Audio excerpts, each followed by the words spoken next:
Here we go. Update on the K30 Crew Cab 4BT.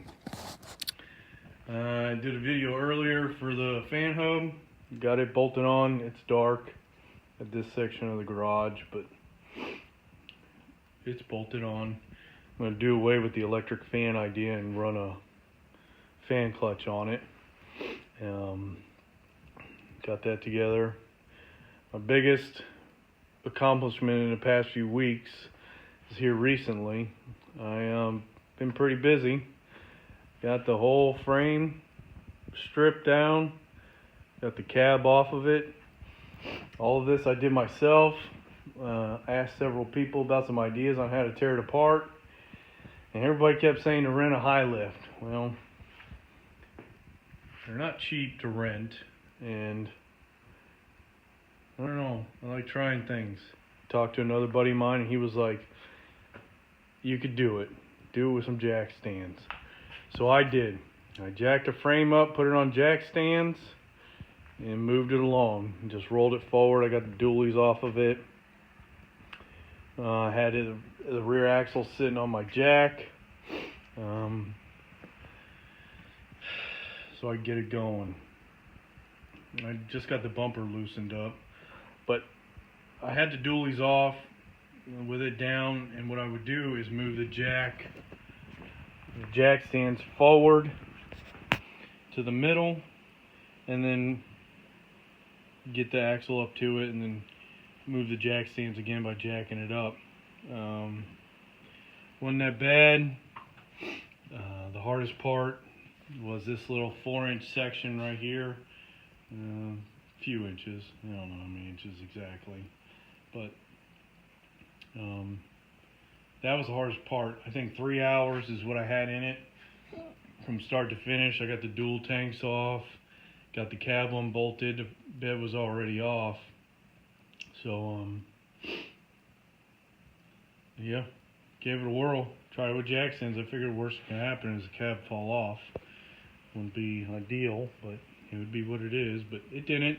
It's actually pretty sturdy. And I got a surprise. Got real lucky. Something fell into my lap. So I knew that the floor here had part of a street sign in it. It is what it is. I mean, the floor's rot out. And then I got to this point, after getting it all split apart, realized, holy crap, it's more rust, and more rust, and more rust, and more. And then it was up inside of the pillar here. And then I came back here, got this all split apart, and I was like, well, that's not bad. Well, they don't make these rockers and for back here, so as I was getting this to form, I was fighting it. I was getting aggravated. To be honest with you, I was getting pissed off. Thought it would be quicker. I started getting impatient. The rust just kept going and going and going, and I was like, God, when is it gonna stop? So I got this all fabbed. I split it in half, thinking, oh, I'll be able to make a video and show it's not that bad. I've done rocker panels, umpteen of them before. Now, I sucked. I got it all fitted here on this side, perfect. Got that perfect. And then I got this, laid it over top, cut it, make it line up, and this gap was too bad. And I was just getting frustrated. I don't want to spend a year doing body work on this. I want to drive it. I've decided I will sell the blue truck when I'm done with this one, and this is up and rolling and cruising. Somebody stopped by the other day. I think he was living in a fantasy land. I think he was looking for a $4,000 truck with hopes of buying a $20,000 truck with that kind of budget. But so in time, I gotta get this one up and rolling, so I've got something to tow my trailer with.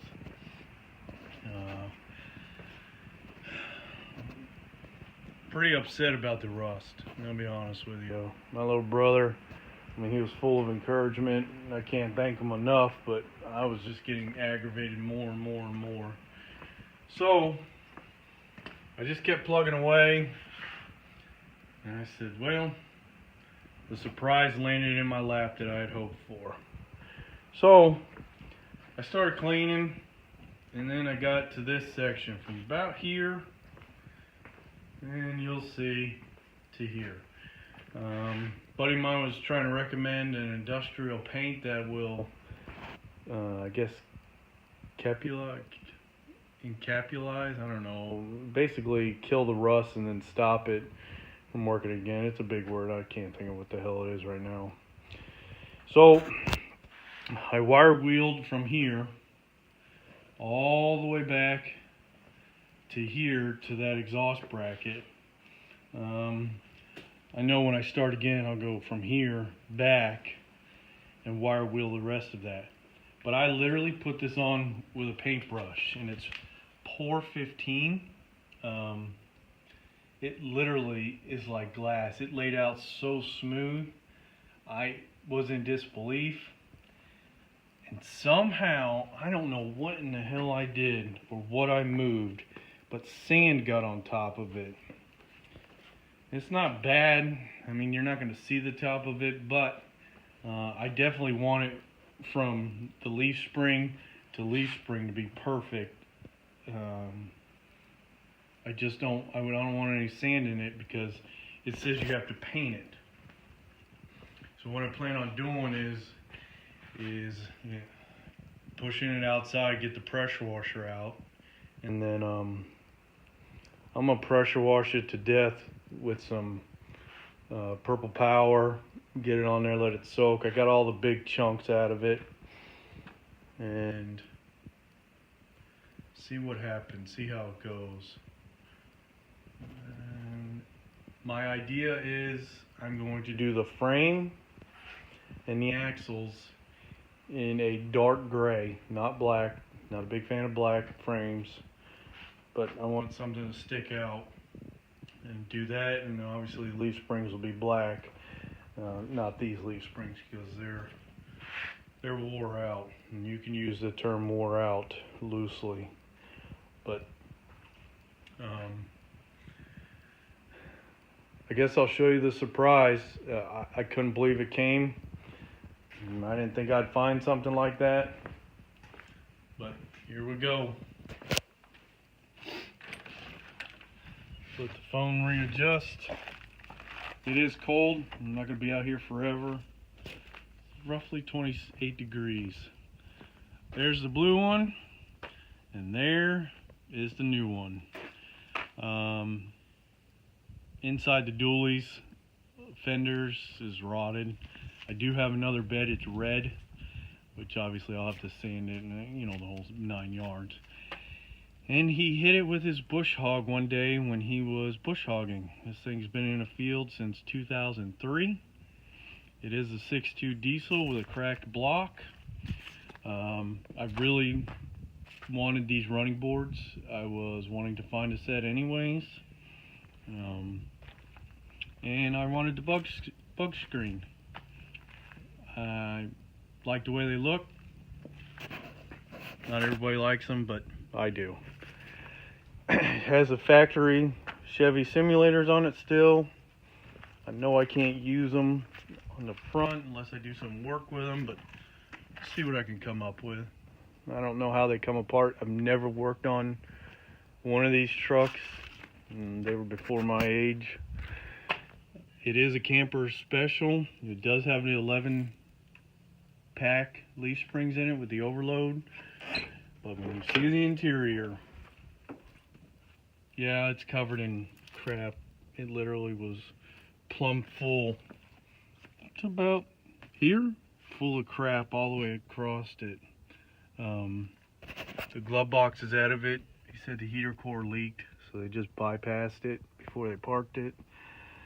The back carpet is in amazing shape. The seats are in amazing shape. It does have the headliner cardboard at least. That excites me. That way I can put a headliner in it. That's the worst rust spot on the whole truck. You've got this little piddly stuff here, but I've got all new running boards or new rockers. I could just piece them in. Seat works, all the bolts are in it. Nobody's monkeyed with this thing. I do plan on going back with the tan interior. It is power windows. I didn't want power windows. Little brother just laughs, but I'm not a big fan of power windows, especially since I put so much effort into making the AC systems work in the blue truck. I wanted to work on this one just as well. He put these aluminum pieces on here back in the day, but they got a little rust spot right there. I don't think I can get in there. Underside of this truck is to die for. It is spotless, like rolling back in time. This side's pretty good. It's got another little one right here. I have no idea what the inside of that driver's door looks like. It is so freaking cold right now. The seat, I can't believe how good it is. I just got back from Mexico and got me one of them Mexican blankets. It's tan. I'll put over that for now until I get a seat bottom, after I get the truck going and all the bugs worked out of it. The dash is perfect. It is 6.2 diesel. He says everything worked. Has the factory tape player in it. It did have a tape in it, but he took it. Yeah, I mean, you see this little broken stuff here, but I think I can find that out of, you know, like a Suburban or something. But all the seat belts are actually bolted in. I mean, it's the stuff that would nickel and dime you when you try to find it. The doors are okay. One of the back doors on the driver's side, I'm not in love with. I think it's this one too. Yeah, this one's seen better days. I was able to locate a Suburban and make that work. There's broken fluorescent bulbs in here, and they're sharp. Playing with the broken glass isn't the best. Has some factory simulators on it from Chevy.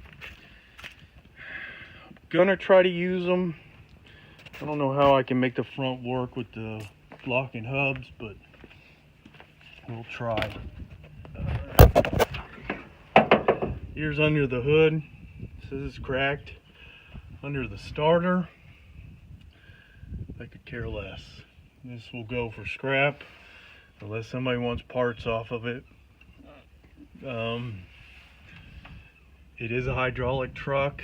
That makes my life easier. So,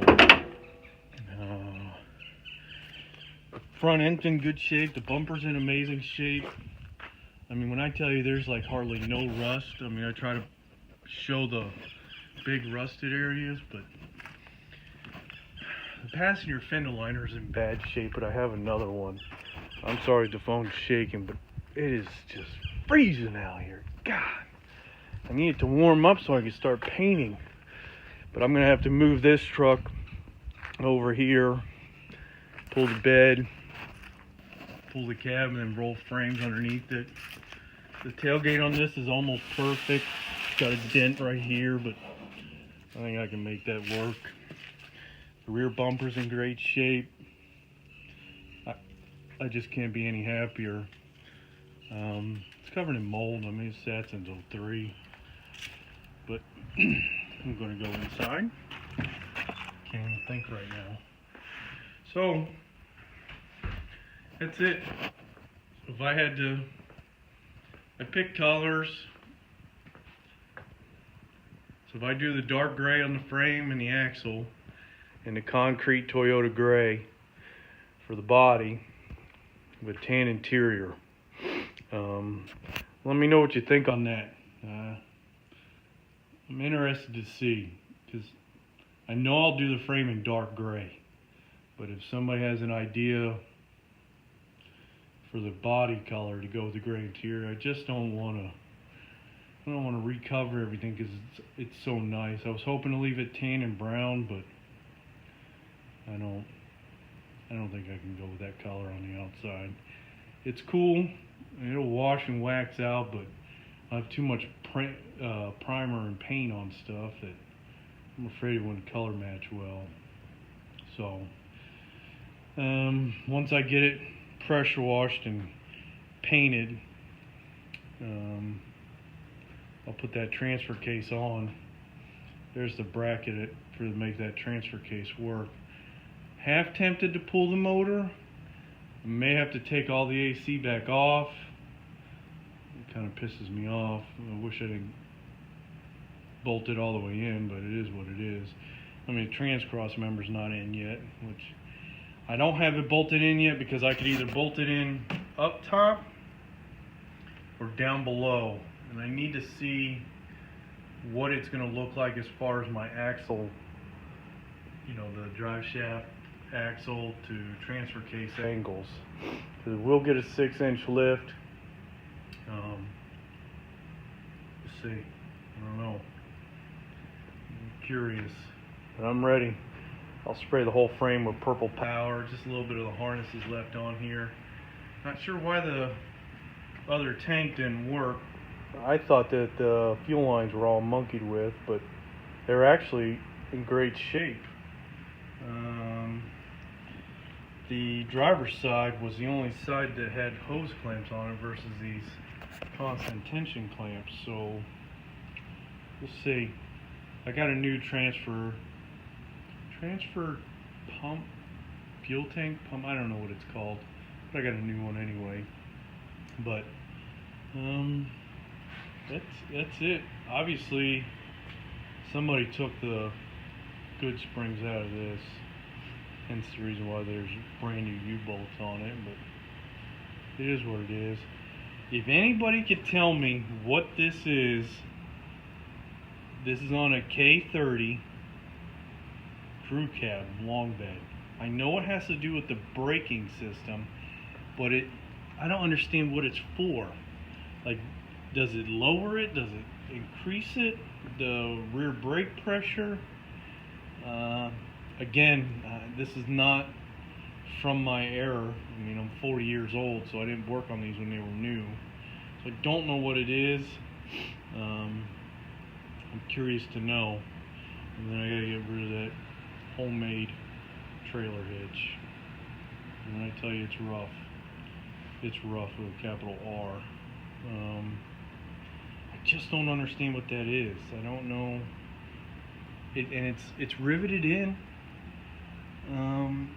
So if anybody could tell me what it is, obviously when I lift it, I know I'm going to have to do something as far as this bracket to make it all work.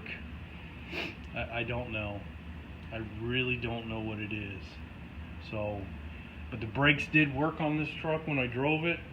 They worked exceptionally well. I mean, he said he did do all new brakes on it. I've yet to pull the front wheels on it to see how true that may be. But and the body mounts, well, they're flat. They are completely flat. But I think I've got everything marked well. Get it back together. I think this axle seal is leaking, which I'll do, tear them apart when I get it all up. I don't want to paint the drums, not in the fancy paint, because I don't know what they look like, but I'll do the whole back side of them, get them decent. I don't know if that pinion seal was leaking or not. It may have been leaking previously. I don't remember what they had told me before, but it's got to come apart. It's got to come apart. It is what it is. I don't feel like monkeying with anything when I'm done. I just want to drive it. That's it. Again, if anybody has any recommendations on that paint scheme I've got, now's the time. I really am clueless as far as what will go with that tan interior and look decent. So leave something in the comments. I really just don't know what to go with as far as that tan. But that's it, guys. That's where I'm going. That's how far I've made it. I'm hoping in the next 2 weeks it'll be warm enough where I can at least get it outside and pressure wash it and not freeze to the ground with it. So, alright guys, that's it.